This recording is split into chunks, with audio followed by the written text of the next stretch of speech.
Wszystko zaczęło się od króla Jagiełły. Mała Łodzia stała się miastem, które w XIX wieku rozwijało się najszybciej na świecie.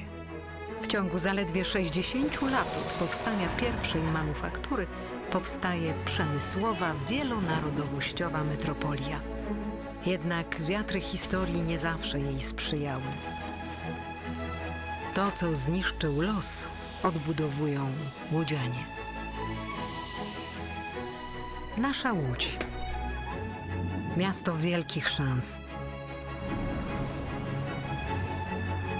Od 600 lat w sercu Polski i Europy.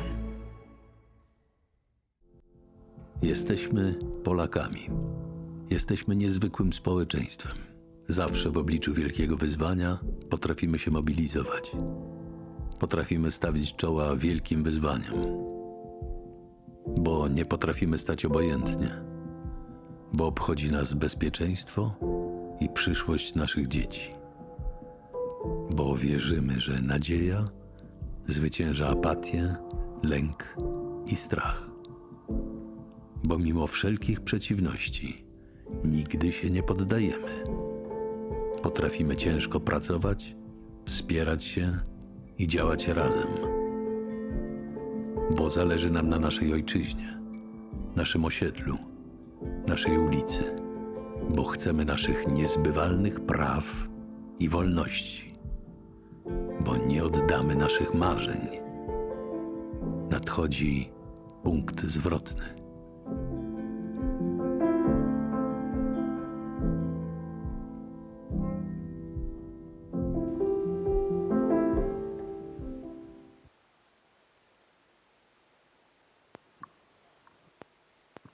Good morning.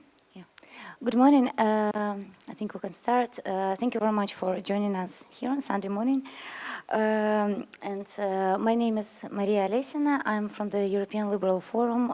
We're a political foundation of the ALDE party based in Brussels. And this expert discussion is one of our, belonging to our ELF hub at Freedom Games. And today the topic of this panel brings us at the core of all the debate that we are having at Freedom Games, which means like the present and the future of liberalism in Europe. And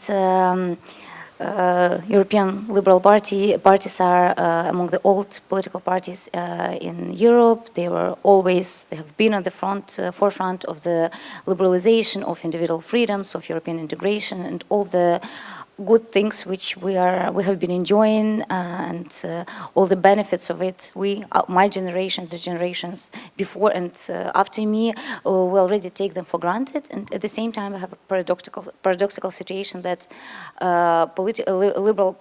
liberal parties themselves are being challenged on so many fronts with every year, and the recent crisis have been a huge challenge to the liberals, and of course populism. In the past 10 years, we have been observing the unprecedented rise of populism and far-right parties, and now going toward the European elections next May, we might, for the first time in European history, face the situation that far right are actually becoming dominant in the European Parliament, which has always been the very core of centrism in Europe. And if that happens, that might signify I don't want to say a point of no return, but it's a really disturbing developments. And at the European Liberal Forum, we have been as our mission is to provide European liberals with a unified position, because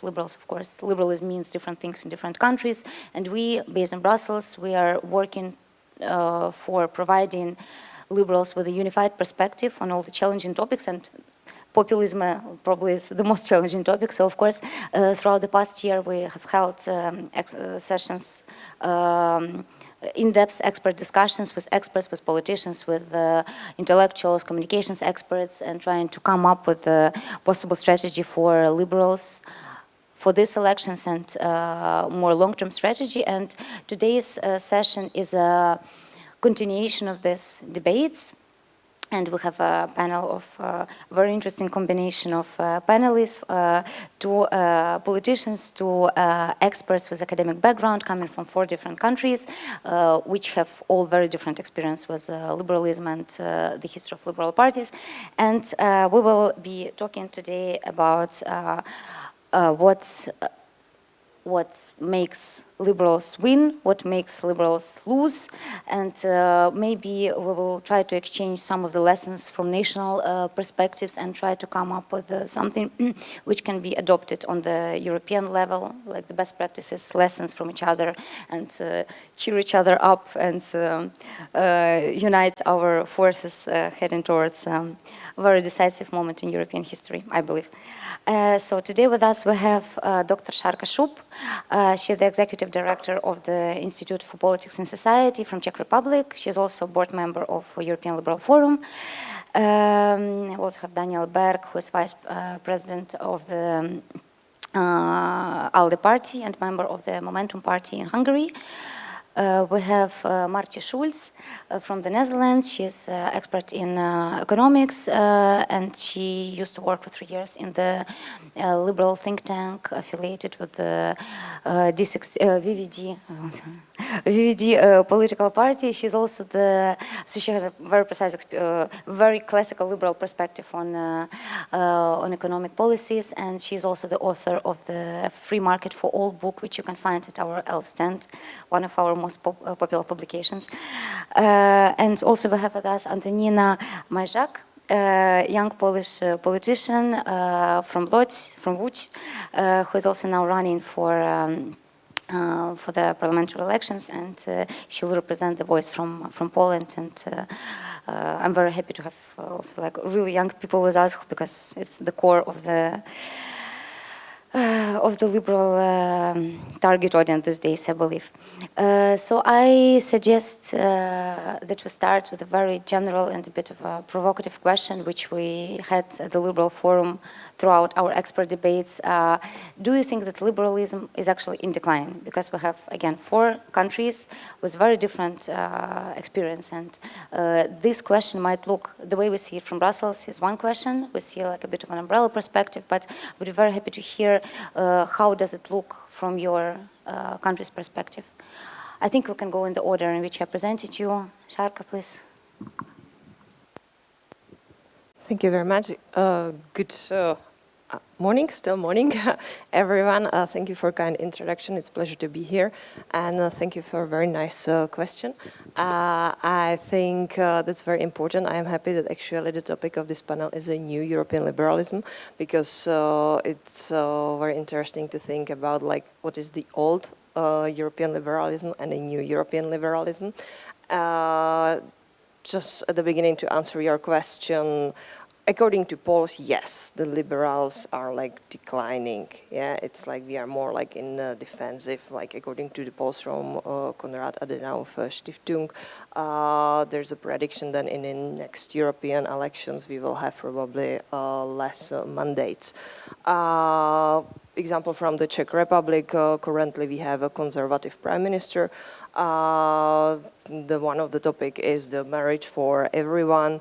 Our prime minister doesn't have really clear support for this matter, and it's something new because, for example, we have other liberal parties there who are quite strong, but currently those 2 small liberal parties are in the coalition. Another big liberal party is actually not in the coalition, and that's also important to like say that not all liberals are constantly on the same boat and they can like cooperate together, and that's what is probably now pressing us. We shouldn't just like say, okay, if you are a liberal you have to do this, this and that, but we should be like more open, and then there would be a better option for like cooperation and communication, but we can't have just like one stream, and this is what is actually now a problem of liberals a little bit. And because the communication and the openness is the basic of the liberalism. Good morning. I would say that liberalism in Poland is kind of perceived as a false promise, that came from the Western world and didn't catch on in the Polish environment due to the cultural differences, due to the impoverishment that we are fighting right now, due to the rising populism, of course, and due to the far right being in charge of the political world. And I don't know if the liberalism is in decline right now, but it's very endangered, I would say. And in Poland, because of our political situation, I would say that if Polish people do not choose democratic opposition, the liberal opposition right now, on the elections next month, the future of liberalism in Poland is not longer at risk, but it's simply crossed out. So this is the main issue for the liberalism in Poland. And this is what we are all trying to collectively fight for. Thank you very much. Good morning. Glad to be here for this very timely discussion as we're 8 months out from the European election. And as you mentioned, the polls do look a little bit grim for liberals. But I would say that all mainstream political parties are declining at this moment in terms of the polls. As you know, in the European Parliament, we have a grand coalition with the EPP, the Social Democrats, and the Liberals, supported sometimes by the Greens from the outside. All of these political forces show a decline in the polls, unfortunately, at this point. So the stake is definitely who will be controlling the narrative, who will be controlling, setting the agenda in the next mandate of the European Parliament. And it would be, of course, unprecedented to have political extremes, the far right, in this position of influence. However, in all times of crisis, you see the strengthening of political extremes. And I think right now, all of our internal data shows as well that the things people are talking about and thinking about, they're all very significant fears. You know, people at the top of the polls, it's always quality of life, wages, the lack of social mobility, and then the environment, climate change is also up there, which is also, you can make a fear-driven narrative from that as well.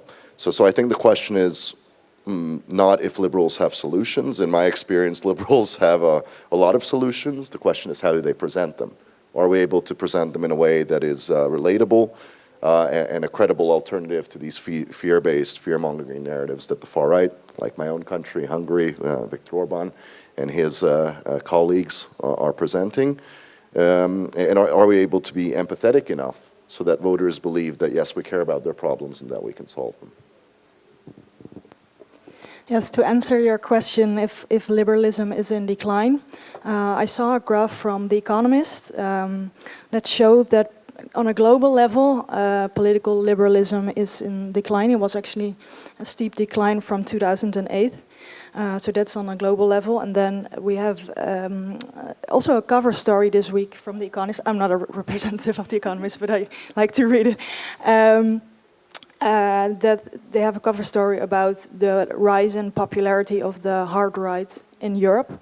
And that calculations show that 15 of the 27 member countries now have hard right parties, which have 20% or more in opinion polls. So this is a challenge for liberalism. And then my perspective from the Netherlands, I think actually liberalism has performed quite well in the Netherlands. We've had for many years now a liberal prime minister, Mark Rutte. We have successful liberal parties such as VVD and D66.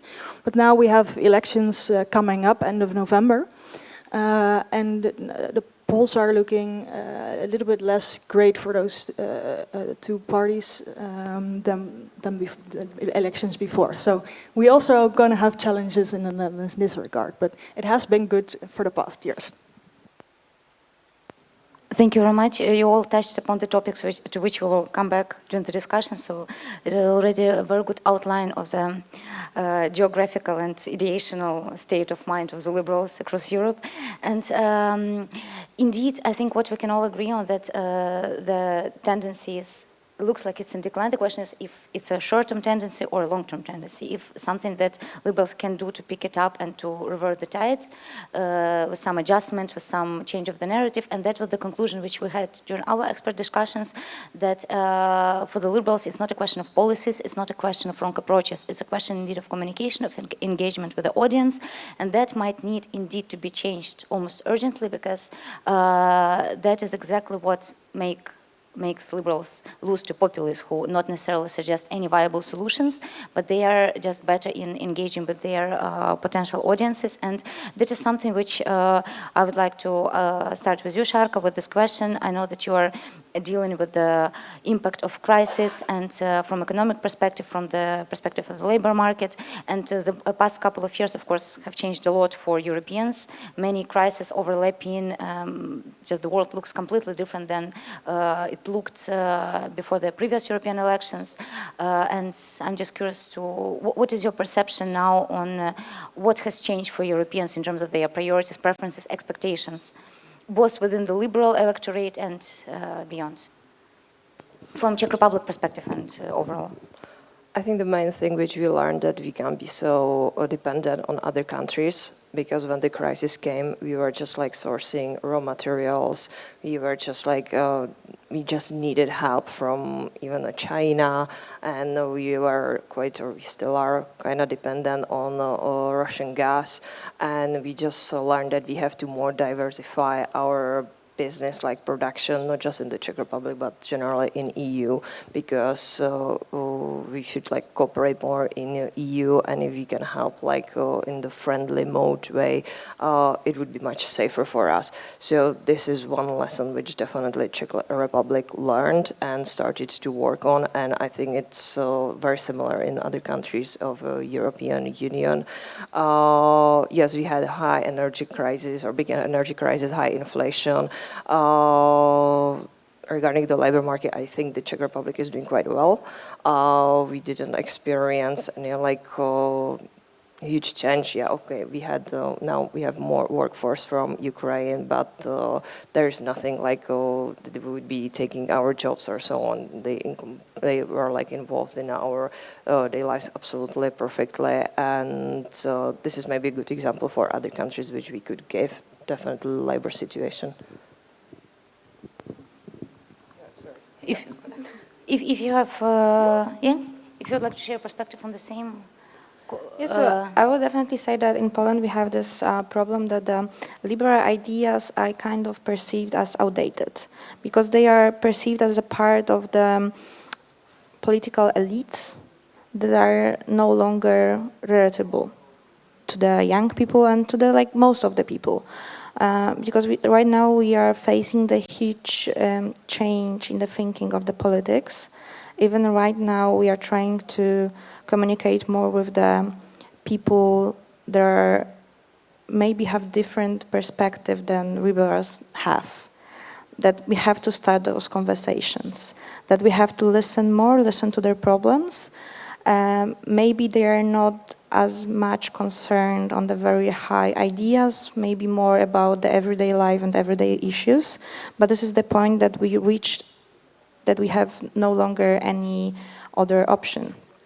So I will definitely say that Polish people, I think that most of the European people kind of are used to living in the welfare state, which is a good and a bad thing, because in terms of the populism, it's kind of easy to use living in a welfare state to grow the idea of populism.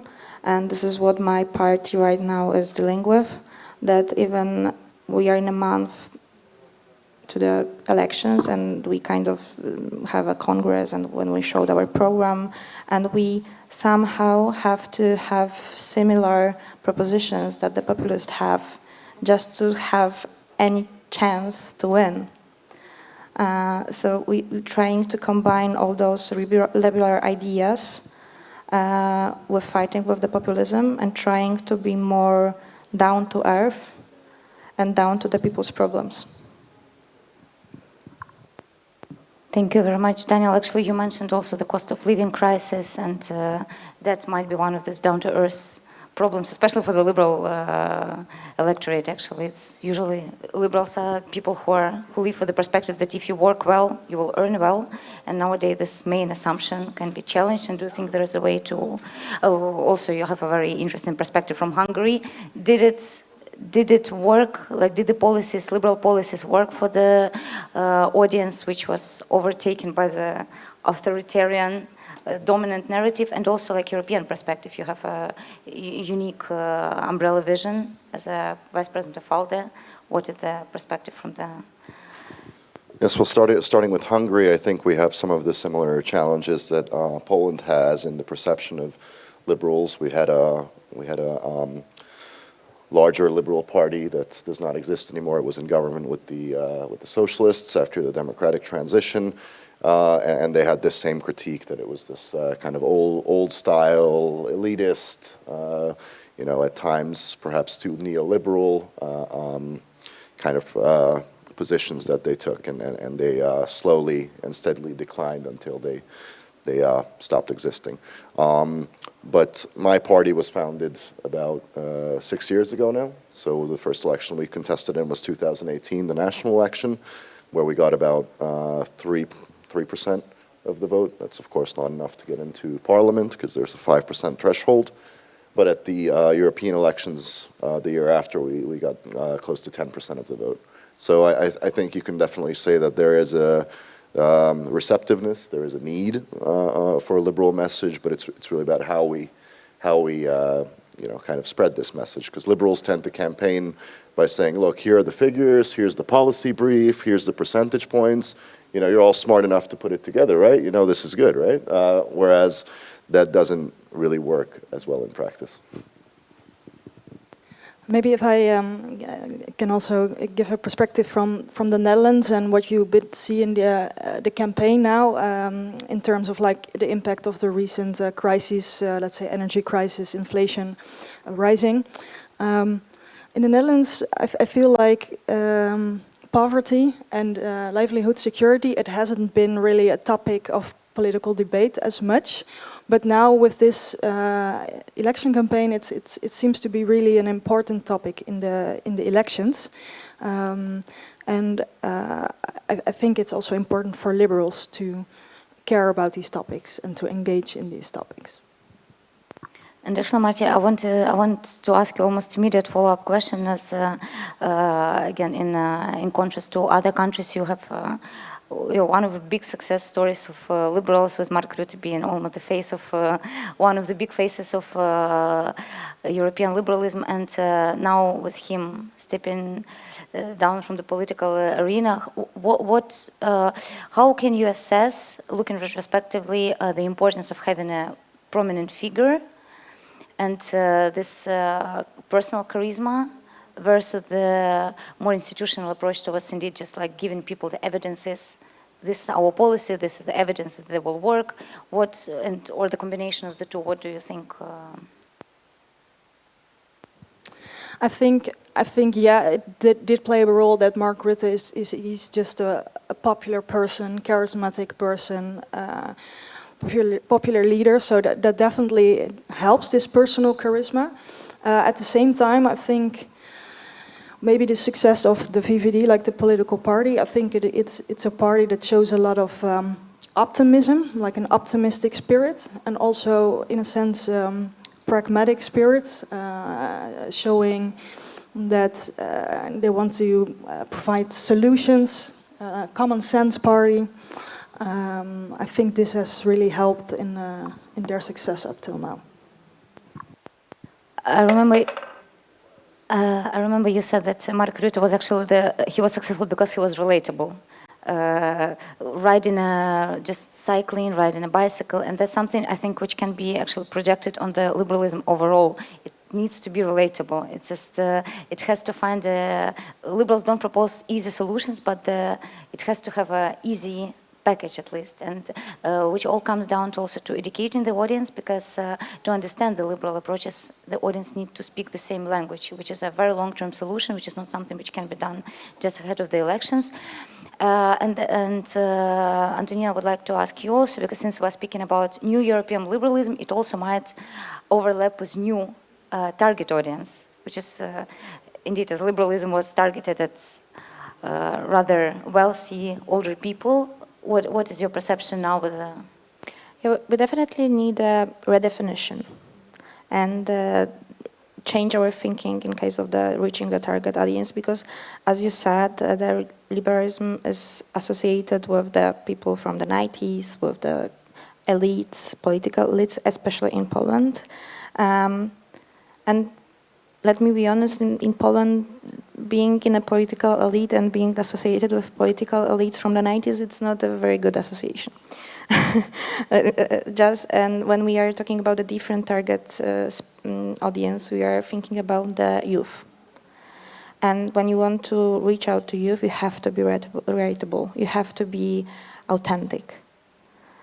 You have to change your perspective and maybe do not use the word rebel as often. Maybe think about the values-based approach more. Think about how to reach to the people who are dealing with the problems like housing crisis.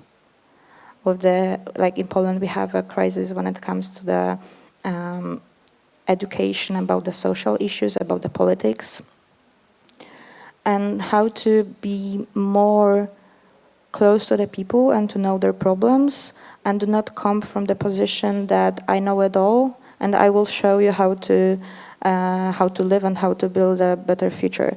Because I have this opportunity to probably represent the generation that is eager to shape the future and of my country. And what we absolutely hate is the older people that are telling us how to do it. Because when you are giving us the opportunity and chance, we definitely know how to do it. But maybe you could teach us something useful.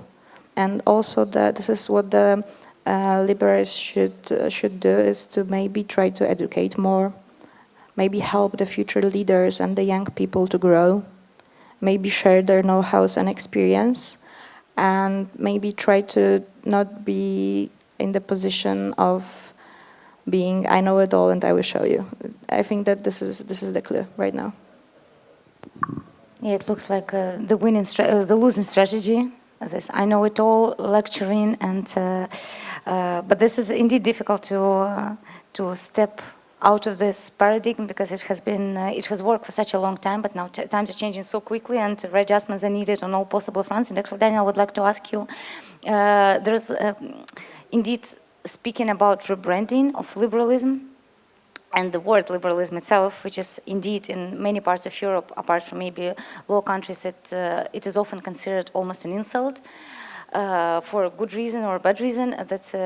And what do you think, or actually maybe you can share some insight of how does it look from the inside of the ALDE party overall? What is the vision for the elections and after the elections, even more importantly? Yes, well, liberal is a divisive term. We have, more than 60 member parties and all over Europe and in the European near abroad, and there are some who are, very active and very proud to use the term liberal. There are those that are less so, particularly in the Central Eastern European region. There's a negative connotation, sometimes even in my own country, because of the reasons that were discussed. But the French are also, our colleagues in France are also not so fond of using the term. They prefer progressive or pro-European. You've probably noticed that our group in the European Parliament is not called ALDE anymore, it's called Renew Europe. So I think that also shows intent to kind of go beyond the traditional, classic liberal grouping, and to have a larger, more centrist, more pro-European group. So we would like to continue growing in that direction. We've been able to grow quite a bit in this mandate. We've had people come from EPP, we had people come from the Socialists, I think we even had someone from the Greens. So we would like to be the big catch-all party that is the most pro-European and is the most appealing. Whereas you see with EPP, of course they had their problem with Fidesz and Orban, with ECR. while they have their kind of cozying up to the far right.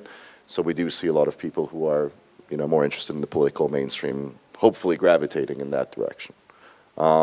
And as for the plans, we would like to maintain our role as the third largest group. We traditionally have this kind of kingmaker dynamic.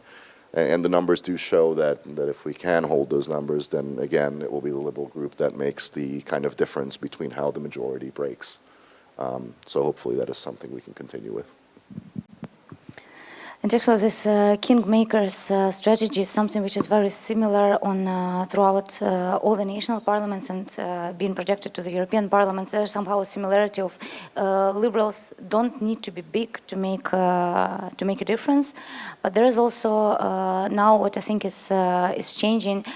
Indeed, all the mainstream parties are losing popularity on the European level at least, and the question is whether the main focus needs to be on cooperation with other mainstream parties or actually dealing with the far right. And I know it's a very big issue in the Netherlands.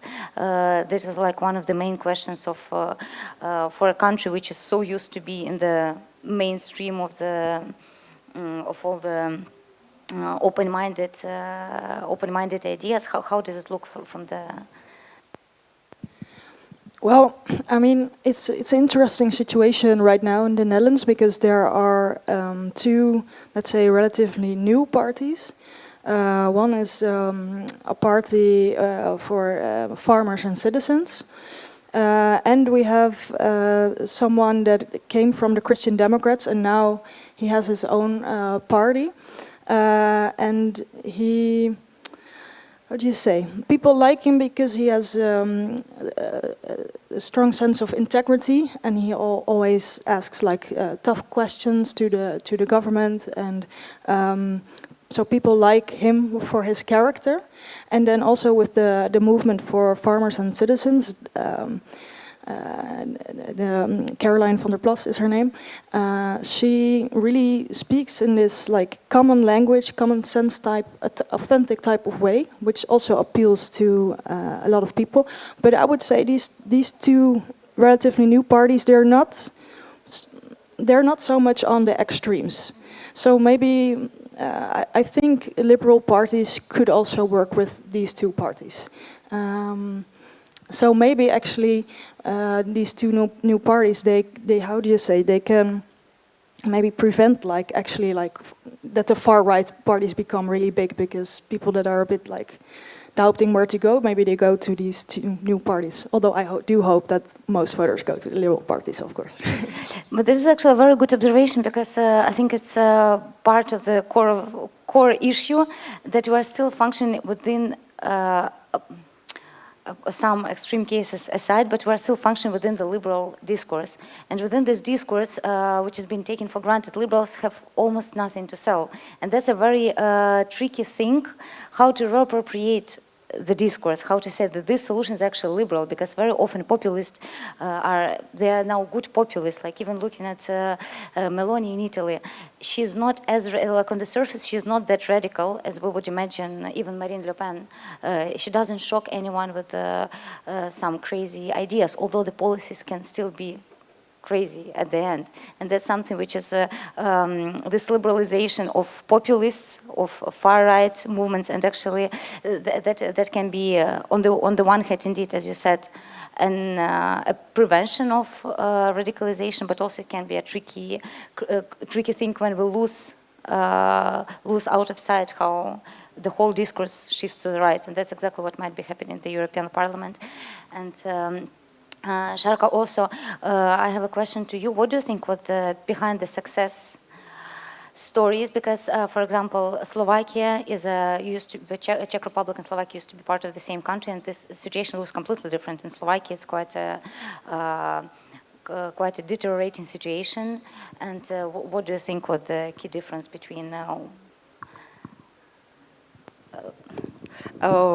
I have to say that we have 5 liberal parties in the Czech Republic, which is quite a lot if you think about it. But we have to say, okay, some of them are more like conservative liberals, some of them are progressive liberal, and some of them are classical liberals.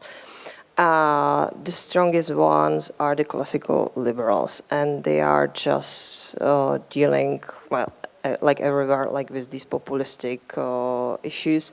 Of course, it's nice to use the words which want to be heard by the electorate, but what is good that they are able to offer the concrete solutions, which has the impact then on the ordinary people, so it can actually solve their daily basis problems.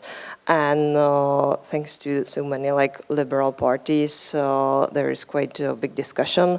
There are the alternatives, and people are listening to these suggestions, and they can actually choose. So this would be one of the advantage which the Czech Republic has. Yeah, even when we have some conservative parties which are now in government, but it's not like that there would be no discussion, and there are some options for improvement. Yeah. And I'm thinking actually also about Poland in this, because again, in this part of Europe, conservative currents are still strong, and they will remain strong, just historically, culturally. And either a certain sample that Poland is looking up to. Are you getting inspired by some other cases? Because, for example, now we have quite a uprising liberal movement in Portugal, and they used to look up to Spanish successes, either some sort of regional inspiration? I think that the main issue is that Poland has a very rich history of struggle for freedom and democracy. And I think that this is what inspires us the most, that we don't want to repeat the history. And probably when it comes to thinking about the plans for the parties and how we will fight for the elections and how we will reach out to our voters, there are probably some good practices from the Europe that we are kind of trying to stick to.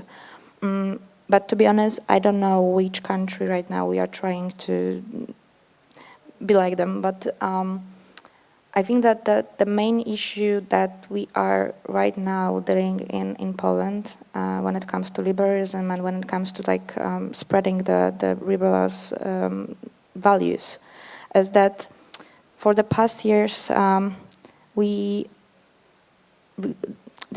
are so many the trainings when it comes to the NGOs and the social movements, and so many even money comes to them. And when it comes to the political parties, they are still working like they were working 40 years ago. And the main issue is that maybe the liberals should think about changing the ways how the liberal parties, even in Poland, are working right now. Maybe think about the quotas for the youth, which is a controversial topic, of course, but without any changes and without any change in the trajectory of how the liberal parties in Poland are working right now, the chances of winning and chances of the change are still kind of low. Thank you very much. And Maartje, you also represent very the same generation as Antonina, basically, and I'm curious how it looks. Either the same divide, generational divide in the Netherlands, because I think in Central Eastern Europe the core of the anti-conservative movement, I would say, is young people indeed, people who want to change, who want to build something new which has never existed anyway. And in the Netherlands, in low countries, it's the opposite. And what are the moods of the young people there? Well, I guess probably similar to other European countries. I would imagine that young people are usually a bit more pro-European than older generations, things like that. But I'm not sure if there's anything particular in the Netherlands that is very different in this respect than other European countries. So it's more in line probably what you see in all of Europe.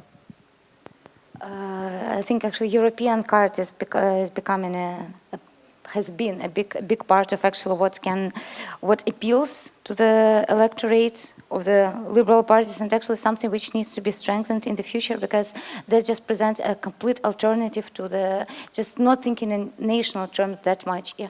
I just want to say that we have a different situation in Poland because there's a huge polarization when it comes to the young people.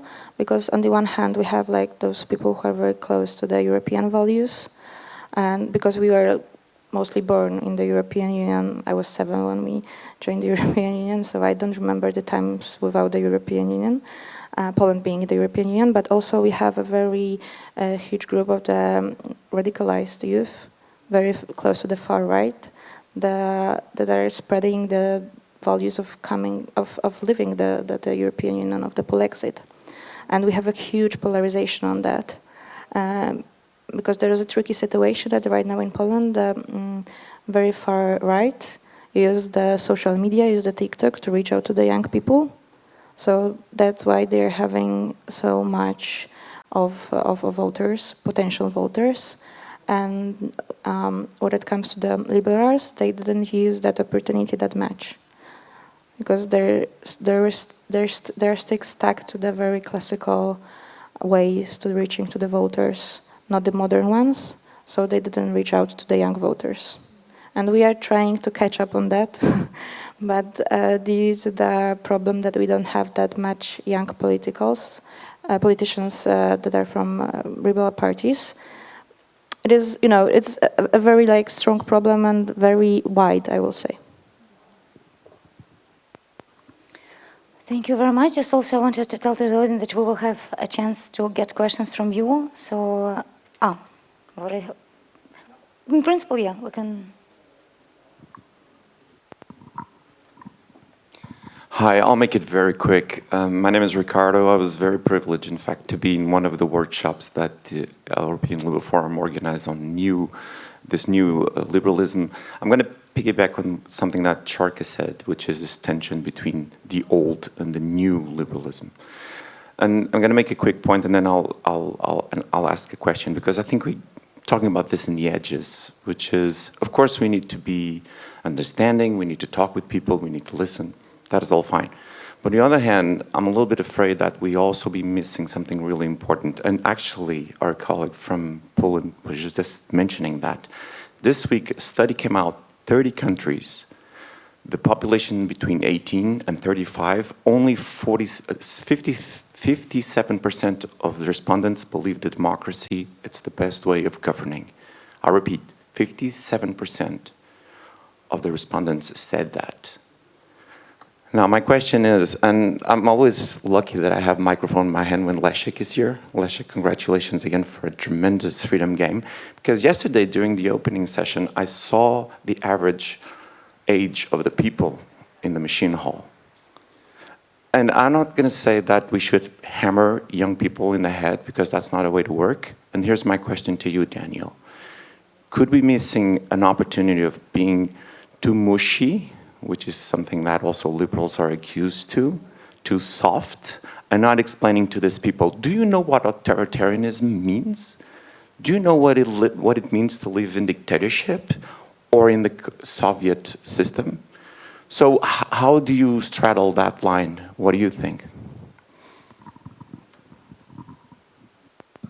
Yeah, that's a great question. I've always been of the opinion that liberals are a bit too soft, especially when it comes to countering populist narratives. If you look at the way that, the Orbáns and the Melonis attack, pro-European values, European way of life and all that, then, the best response that we get from that is, oh, well, you probably shouldn't be doing that, it's weakening the European Union. So yes, absolutely, we have to be more forceful in countering these narratives. And one discussion we had in the workshops as well is there such a thing as positive populism? Can you fight fire with fire? Can we be at that level of forcefulness that the other side is bringing? And I think we can definitely bring the amount of energy, at least. Because one of the other problems we talk about with the liberal voter base is that liberals are in what we call the friend zone. So on a scale of 1 to 5, liberals will get consistently 3 and 4s. They'll say, okay, we like you, you're sympathetic, you're young people, you're nice people. Would I vote for you? Well, maybe as a second choice. I'd rather vote for the big EPP party or the big Socialist Democrat party. So I think that's also going in the direction of saying, yes, we need to be clearer with our messages, more forceful with our messages, and developing a more cohesive identity that the other groups, because of less diversity, seem to have.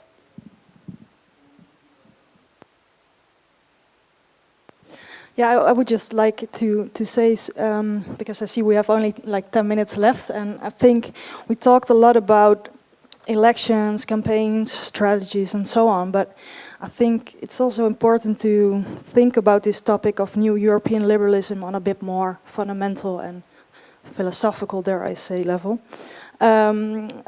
Because I think if you look at like liberal philosophy, I think there's always this criticism that it's too individualistic. This is a criticism that liberalism gets, and I think it's very important in terms of the future of liberalism to communicate that we care about people, that liberals care also about social relationships, and that usually liberals are people that feel very responsible from their own individual being, feel very responsible for their communities, and I think this is not a story that liberals tell enough. And then maybe secondly, I'm of the belief that our core liberal values, such as individual freedom and protection of liberties, they don't need an update. They are beautiful core liberal values, but I think the challenge for liberalism is to connect these core values to the challenges and opportunities of this day and age and the future, such as climate change. And I think we can, for example, rely on the harm principle of John Stuart Mill also in terms of environment and climate change, and that we shouldn't damage it. And then, for example, if you look at problems regarding big tech, then you can have the story that liberals have always been against power concentration, and you can also apply it to these new challenges. So I think this is a way in order to take our philosophy and take it to the modern age, let's say. So I just wanted to bring that message as well. Thank you very much. I think we had another question here.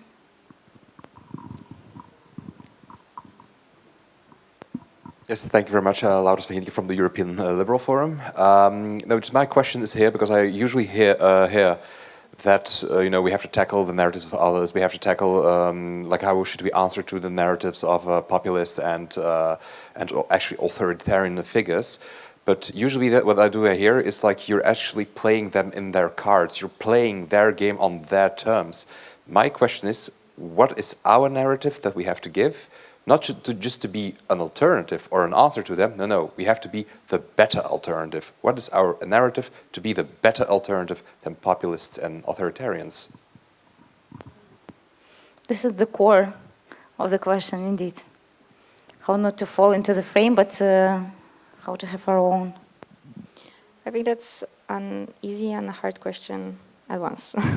Because I think the only way, unfortunately, to be in the game is to somehow also play their games, play their cards. But to give better knowledge of the thing that we want to provide, maybe to say why, maybe what there will be effects of these propositions. Maybe do not be so harsh on the propositions that the populists are, not be so black and white, maybe to provide some gray space. But the only way to be in the game is to somehow play their cards. And this is what I hate in politics somehow, because this is the place when the very great ideas and the things that we are learning in the universities are reaching out to the very harsh ground. That at the end of the day, when we want to bring our liberal ideas to the life, we have to win the elections. And this is the hard part. Definitely a question we struggle with in Hungary, where you have a high concentration of media in the hands of the other side, so about 80%. How do we get our message across, even not even what it is? But I would agree that we liberals have the best, original value propositions. I mean, freedom, equality, opportunity, your classic life, liberty, and pursuit of happiness. Those are good ideas, and I think they're just as viable today as they were in the 18th century when they were first formulated.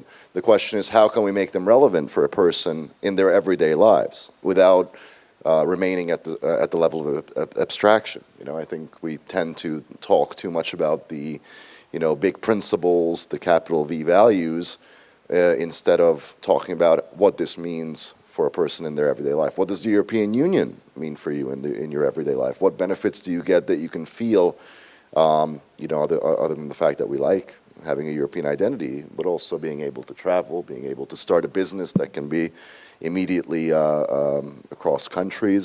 So I think we have to really be concrete about what these benefits are, what these values mean in practice.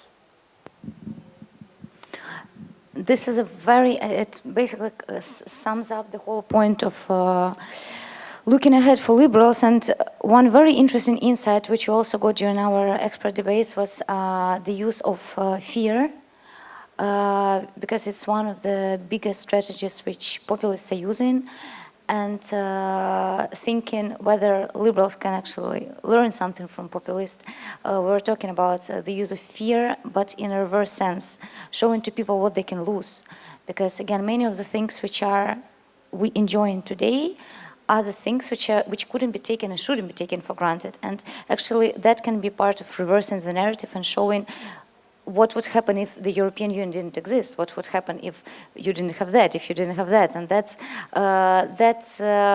in a way, is a reconciliation between playing the authoritarian narrative or a populist narrative, because indeed in many countries we're already somehow function within this, as the case in Poland or Hungary, unfortunately. But also it can be a way to prevent the populists to overtake the whole discourse, but by showing that it's not only what you are gaining, it's also what you are about to lose, and very easily. And also, and that's when it comes down to education in the long run. Economics and philosophy are the most basic disciplines, and if students have very good knowledge of these two disciplines, it's very difficult to vote for populists, just because you understand that some things just don't work in a certain way. It doesn't matter how you frame them, but also in a short term, indeed, some concrete. And that's when I think what we're trying to do is policy briefs and policy papers, typical Brussels formats, but actually it's like showing to people in very concrete terms, this was built by the EU, this is where the money comes from, this is how, but that indeed it's trying to break this bureaucratic approach, because things are getting very real. I'm myself from Ukraine, I know how real, how quick things get real. And then, of course, many abstract, complicated things don't work. People just start functioning in a very human, emotions-based level, which is very important. And I think that's what liberals should use. They should appeal more to emotions. And if you have, I think we'll have time for final remarks. Yeah, if you... Yeah, I would like to just react also to the game which Lawrence mentioned, like, yeah, you have to play their cards, but you can change the rules. So, and it's exactly what you just mentioned, it's about the communication. So if you are using the fear in the communication, then that's what is our role, to actually show what you can damage, what you are already having, and what you can lose. And this is critical for us, because now the fear in the current situation which we are dealing with, or in Ukraine, what is happening, so it's so strong, and we just have to unite together and really show how the things are and how it can be differently. Capitalize on the, yeah. You had some very interesting thoughts, and I just some reflections. I believe that liberals are hopeful and optimistic people, and that this is the story that we should tell, and that we believe in the future and the possibilities that it brings. And also in my book about the free market, you know, there are challenges to the free market, but if you look at liberal democracies that integrated the free market, I mean, this has created in the past decades a lot of prosperity and wealth and good, and it leaves individuals the possibility to choose where they work, to choose from projects that they want to buy. And in terms of fear, if I look at the Netherlands, maybe a challenge actually is for liberals that we've been quite successful, and that we are almost like taking it for granted what we have. That's a challenge. I don't know what the solution to that is for my country.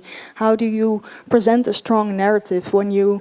I mean, because liberalism, I think it's also like a force that fights against like power, like fights against the power of a too strong church or a too strong state.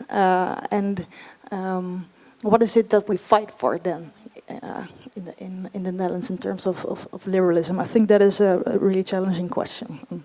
Yeah. Well, I started by saying that this is a timely discussion because we do have some time left to correct the course. So we'll be looking at elections at the national level. We'll be looking at the post-Rutte Netherlands. We'll be looking at Poland next month. We'll be looking at Slovakia. We'll be looking at what works and what doesn't.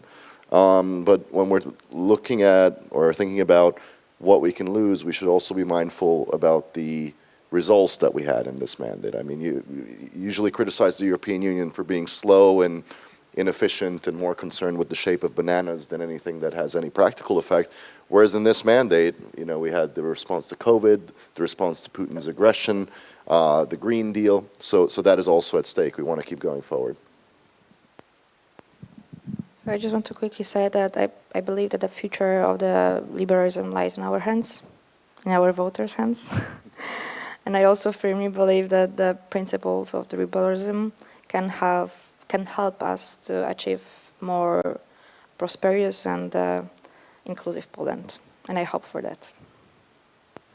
Thank you very much. This panel was not meant to be to provide any answers. It's more food for reflection because it's a very open-ended question, and I hope it will take us some time, but we'll come up with solutions. Please stay tuned. The Liberal Forum will publish the paper based on our expert discussions, but also taking into account what we discussed today. And this is our contribution to the new European liberalism, and we'll circulate it in the also next time when we come at Freedom Games. We'll continue this topic, I hope with more positive prospects on the European level after the elections already. Thank you very much.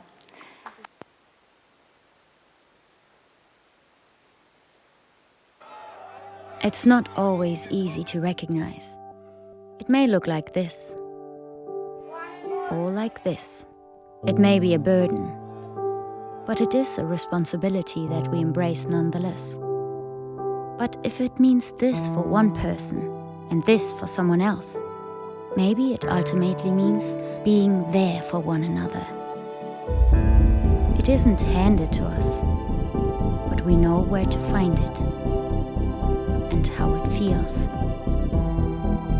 how it tastes, and what it sounds like when we finally have it.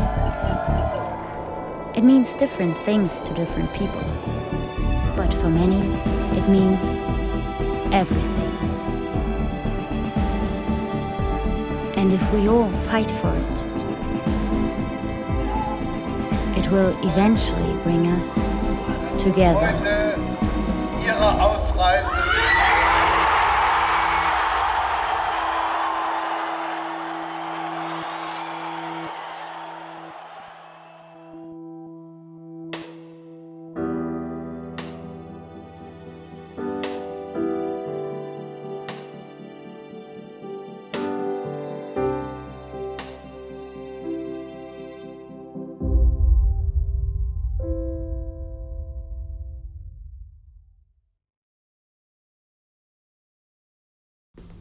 Dzień dobry. Dzień dobry.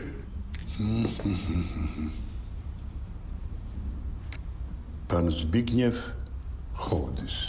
Zgadza się. Dla znajomych Zbyszek. Serio? Zbyszek. Nadchodzące wybory są zbyt ważne, żeby zostawić je bez kontroli. Dołącz do obywatelskiej kontroli wyborów. Zróbmy wybory bez picu.